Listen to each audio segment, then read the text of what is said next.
Right from the get-go, this is how all Dell laptops should strive to look. It's such an iconic design that no one else seems to implement, so Dell might as well go all out and craft some good-looking aluminum and carbon fiber devices.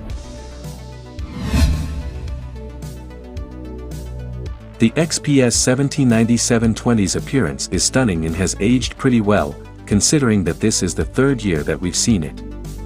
The lid and bottom panel are made from aluminum, having a matte finish on the top and bottom, while the sides are glossy. The base and the bezels of the display are from carbon fiber. However, the latter are so tiny that you'd hardly see them. The thin bezels are another thing that makes the laptop look much more modern. The lack of a numpad can be considered a weak point of the keyboard, but the rest of the unit is so good that we are sure many people will get over it.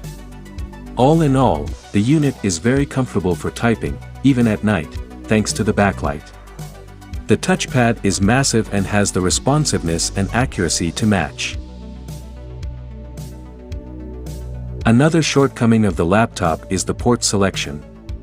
There are 4 Thunderbolt 4 ports, an SD card reader, and an audio jack, which means that dongles will be a part of your life. Dell is preparing you for that life by giving you Type A and HDMI adapters in the box. The insides of the laptop are quickly accessible by removing 7 Phillips head screws and feature 2 RAM slots for up to 64 GB of DDR5 memory and 2 M.2 PCIe X4 slots that support Generation 4 drives. For a more in-depth look at the internals, check out our disassembly video. With both FHD Plus and UHD Plus display offerings, you can configure the device however you want. We decided to be more frugal this time and picked the FHD Plus option, which is pretty good, having amazing viewing angles and a peak brightness of over 600 nits. The brightness uniformity could have been a tad better, but the saving grace is the 100% sRGB coverage and the accurate colors thanks to our design and gaming profile. Only 2 per 100 people watching this video are subscribers. If you decide to just start following us, we'll be able to reinvest more in our laboratory, thus making even more helpful videos for you. Thank you, you're awesome. The large footprint of the laptop means a big battery pack of 97 watt-hours. Even with a power-hungry Core i5-12700H, it lasts for 11 hours and 11 minutes of web browsing, or 13 hours and 42 minutes of video playback. As we have determined in previous reviews, the Core i5-12700H is one of the best CPUs that you can get with your money right now, managing to outclass even some Core i7 SKUs from the same Alder Lake H series. It's blazingly quick in both 3D and 2D rendering, reaching similar performance numbers to the Core i7-12700H. On the GPU side, we have a 65 watts RTX 3050 and a 60 watts RTX 3060, which is a 10 watts downgrade for the 3060 from last year. However, you'll still be able to take advantage of the CUDA and Tensor cores to accelerate your work.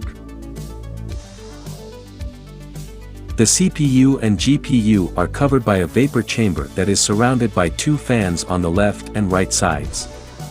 In the stress tests, the Core i5 performs relatively well, but there is a sudden drop in clock speeds and wattage in the last stage.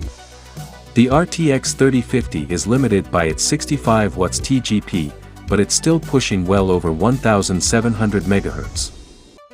Comfort and acoustics are pretty good, with the fans being quiet even at max RPMs, while the base doesn't heat up that much so as to cause discomfort, maxing out at 44 degrees Celsius.